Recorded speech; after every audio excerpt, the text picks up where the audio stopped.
For the longest time, the Kukri Machete has been the best melee weapon in the game. But after the progression update, many new melees have been added, and I tested some of those in a previous video, mainly being the Frontier's Knife, and how that compares to the Kukri. But, as many of you guys pointed out in the comments, axes are now pretty good, considering that axes have this thing called axe damage. If you don't know, axe damage not only applies to when cutting trees, but also applies to when dealing damage to players. Along with just the axe damage perks that you can obtain throughout the logging skill, there are 4 new axes in the skill tree. At level 25, you get the Bush Axe, level 40, you get the Nordic Axe, level 50, you get the Trade Hatchet, and level 60, you get the Hewing Axe. So, we're going to be testing how these axes compare to the Kukri Machete. So here I am at the windmill camp. We're going to be testing out the damage of these axes.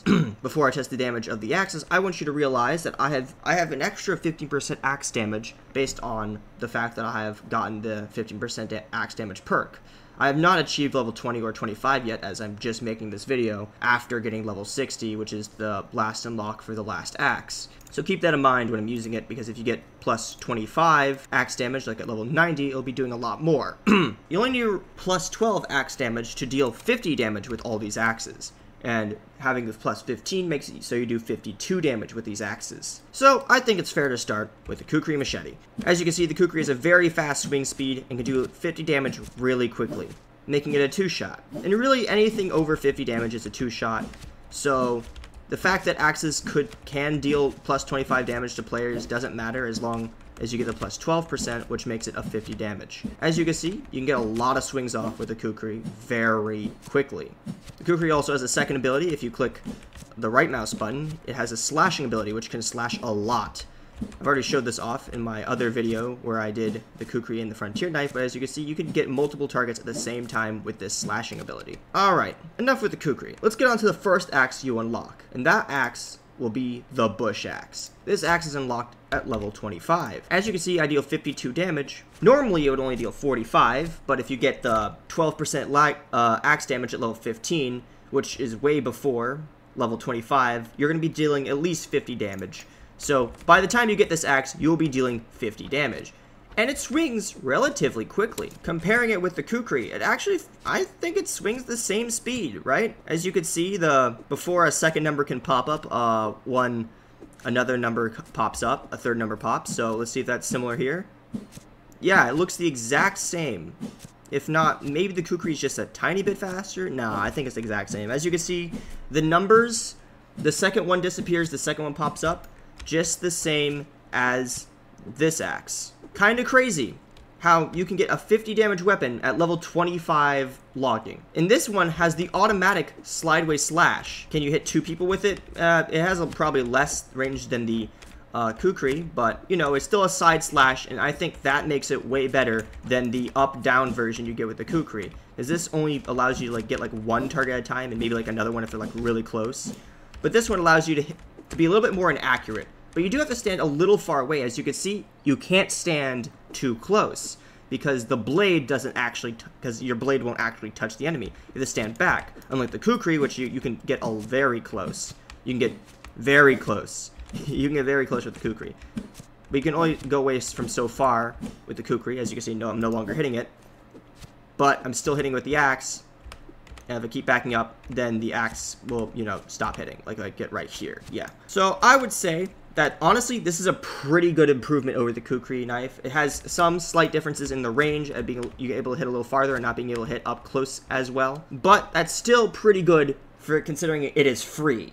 Now we move on to the Nordic Axe, and the Nordic Axe is nothing special. If you know what the Frozen Axe is, this is basically the Frozen Axe, but not, you know, made frozen. It's not like the frozen skin of the axe. So in a way, this is kind of like the normal skin, even though it is a reskin of the Frozen Axe. It's kind of weird. You know, I should just show it. I should just get the Frozen Axe. Hold up. Just got the Frozen Axe, a frozen blade. As you can see, it is the exact same model. Let me take off my guns really quickly. You can see it's literally the exact same model. I can literally take off this axe. Yeah, it's the same model for a similar weapon, even though the Frozen Axe has like a little bit more frozen details on it. And they swing at the same speed too, as you can see. Pretty slow, as it takes a little longer for it to swing down compared to the Bush Axe. The Bush Axe is a little quicker. It takes a little longer for it to hit down. As you can see, the number gets to fully disappear before before a second number pops up. And I think that's the same with the Frozen Axe, because this is just a reskin, or the main skin, depending on how you view it. It has the same sound effects, but I like the Frozen Axe more because it has that very cool, as you saw, very cool like frost effect. It's pretty sick. After the Nordic Axe, you unlock the Trade Hatchet. The Nordic Axe was locked at level 40, and the Trade Hatchet is locked at level 50. And the Trade Hatchet is really fun, because it swings really quick. It swings even quicker than the other ones. As you can see, a whole third number gets to pop up before a number gets, you know, the other number gets evaporated. It has a little weird of the swinging pattern, especially since you can't swing too close. As you can see, if I'm too close to this guy, it won't swing. It won't hit him. But if I back up just enough, it'll hit him. It also is kind of weird because you're in like some weird angle where you have to be at some certain distance. As you can see, can't swing him from here. Hit him from here. Too close. Just right. Too far. Yeah, the Trade Hatchet has a really small window, but if you stand at the perfect distance, you can absolutely deal out a lot of damage really quickly, and it's faster than even the Kukri. Like this guy, right? This little NPC is dead, even though I screwed that up a little bit. Let me try that again. See, dead. Didn't even get to pull out his gun. This is a little weird because you're missing a lot of your shots. As you saw, I like missed like half my swings there, but I did get the kill. So this is a pretty nice weapon. I love this weapon, especially for chopping trees. Even though you don't use weapons, you use it as a tool to chop trees. What am I talking about? As it's very quick. After the Trade Hatchet, you unlock the final axe, the Hewing Axe. And the Hewing Axe, it swings pretty quickly. As you can see, a whole third number gets to pop up just like the Trade Hatchet. And it seems really quick. Might be the same speed, honestly, as the Trade Hatchet. You can't get too close again. You can move up a little, back a little bit. I think you have like a little bit more. It does have a little bit more range further out though. As you can see, I'm getting a little further out compared to, say, that swing with the Trade Hatchet. Oh wait, I can still hit with the Trade Hatchet. Oh, can I? I can hit it for like a quick second, but yeah, the Hewing Axe has a further range. So this might be a better weapon in terms, because it has one down slash and another side slash. Oh shoot! Before I forgot to mention this. Some of these axes have right click abilities, like the bush axe here. This weird right click ability is super slow. I don't know why you'd ever want to use this. It's kind of just like a weird top slash. So I don't know if it's like good at like hitting things. Certainly, you could definitely try to make. Maybe it's good like if someone's like above you. Like, it's like if you're trying to hit someone like a little higher than you, like on a ledge, that could be kind of useful. Or maybe further. How far can it hit? Hold up. I can hit pretty far. Okay, how is it like I can't hit it normally from here, but I can hit it pretty far with this top ability. I can even back up quite a bit. Wow, I can get it pretty far away. Okay, that's pretty sick. Now we have the Trade Hatchet here. You get this uppercut ability, and this uppercut ability is really interesting. It's a little slower, obviously, than the mouse, mouse 1, but you can get a little further away, I think. No? So this is like normal distance, so you can, if I back up, so I'm hitting at least one shot here, but if I did this, I would hit. Can I back up? It seems it's like a very similar distance with this uppercut swing ability, so it's kind of weird. Yeah, so this uppercut swing ability, I don't even see how it's useful. Maybe it's useful if like you're trying to hit someone like, I don't know, lower than you. It doesn't even seem like it has like a further distance. Does it have like a good close distance? I mean, I guess if you're like, they're like right in your arm, you can like get them good. Because you can get right and close with this. It's a little inaccurate. And lastly, the Hewing Axe has this ability. It's just a chop down, nice good chop like a cleaver. It looks like it has the same speed as like the bush axe when you use mouse number 2, which I don't know why you'd want to use that. You can hit it from this far compared to if I just did mouse 1, which can hit the top swing down, but not the second swing. I think I like the Hewing Axe the best because it's just way more range. It has more range out and more range in, and its second ability is like, you know, a little bit more interesting. You do have to stand a little further out to slash out perfectly, so these axes are really good at dealing damage. And I think my favorite axe is clearly Hewing Axe, considering I think it has the same swing speed as the Trade Hatchet, based on how quick these numbers are popping up, and also has a little bit more distance for hitting players compared to the Trade Hatchet, which, you know, cannot hit players from that far away. How far can I get? Okay, so that's the distance of the Hewing Axe. Trade Axe cannot reach it, even though the Hewing Axe can hit it on its first swing down. So yeah, the Hewing Axe just has a little bit more range, but this does have the caveat of you can't hit things if you're really close, and that's a problem because the Kukri Machete can, And that's like a big thing of the Kukri, because sometimes you get really close.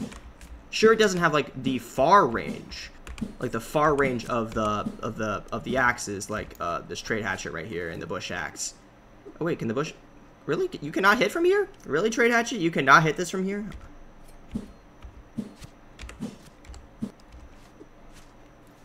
So it seems like the trade hatchet has like a similar distance, like a similar outer distance compared to the Kukri as the Kukri.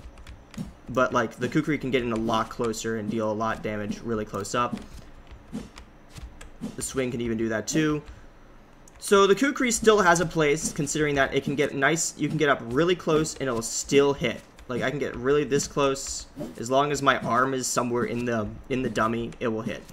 The trade hatchet, on the other hand, does not do that. It completely will miss. You have to get a certain distance at least. So it kind of just comes down to preference at that point. I would argue that is it really worth spending money on this machete if you can get one of these free alternatives, depending on how much you grind, coming to the auction house if it loads. As we can see, the Kukri Machete is selling for about a little over $100,000. This one's going for 110, it seems. Now, the minimum bid for a Kukri is $80,000. So, on average, if we used the fastest money-making method, which makes about $55,000 an hour, we got a Kukri for its minimum auction price of $80,000. That means it would take us approximately 1.45 hours to obtain a Kukri Machete. That is a pretty alright amount of time for an auction weapon. But if I pull up the progression sheet, and you see level 25 is the level you obtain the bush axe, which requires 184,956 EXP. And if I were to divide that by say an EXP method, one of my commenters say that cutting cactuses can get you 180,000 an hour. So if I were to do, which would be, you know, if that is possible, then you could get the bush axe in 1 hour, which is, you know, crazy. 1 hour of just straight grinding of cactuses could get you the bush axe. And that's just the bush axe, which means the bush axe with the best logging method by cutting cactuses down will get you, could get you about in just a little over an hour. Now to get some of the other axes, like the Nordic Axe, which requires level 40, and level 40 requires 538,756 EXP. Dividing that by the quickest method with cactuses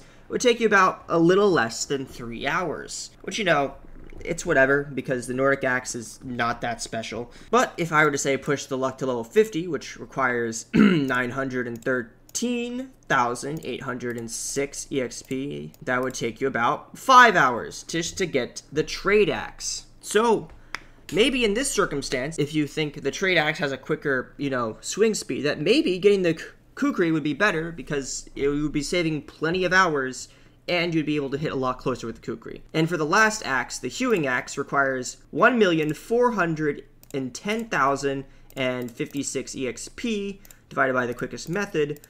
7.8 hours of grinding. Yeah. That's a lot of grinding. So I'm pretty sure the number we came to first, the Kukri Machete, was about like 1.5 hours. So it honestly might just be worth going for the Kukri Machete. Just grinding, specifically robbing a lot so you can get the money, like robbing the bank and the boat, and robbing the bank, the boat, and the train a lot, and also other like bank vaults around the map might be more efficient than just doing the axes. But if you're planning on, say, getting the Merlin pump shotgun, then if you're just going to grind logging anyways, you might as well not even bother getting the Kukri, unless, you know, you really want the Kukri. So, yeah, that about wraps up this video. Make sure to like, subscribe, leave a comment. Leave a comment if you thought this video was good and informative. And I hope to make more videos like this in the future, as next week, I plan on making a video on all the shotguns you can obtain in the game, except the sawed-off Auto 5, because I'm too lazy to grind Outlaw level 70 at this time, considering that's gonna take a lot longer than I intend to just for one video, especially since I plan to grind Outlaw at a later time, and I plan to get logging 100 and Militia 100 sooner, because I plan on making the level 100 Militia and then level 100 logging video before I make my level 100 Outlaw video. I'll not be bothered getting the sawed-off Auto 5, considering that I already have unlocked the Auto 5, the normal Auto 5, which is just a slightly less damaging but better accuracy version of the sawed-off version. So yeah, like and subscribe. It's the end of the video, and hopefully I'll see you next time. Bye bye.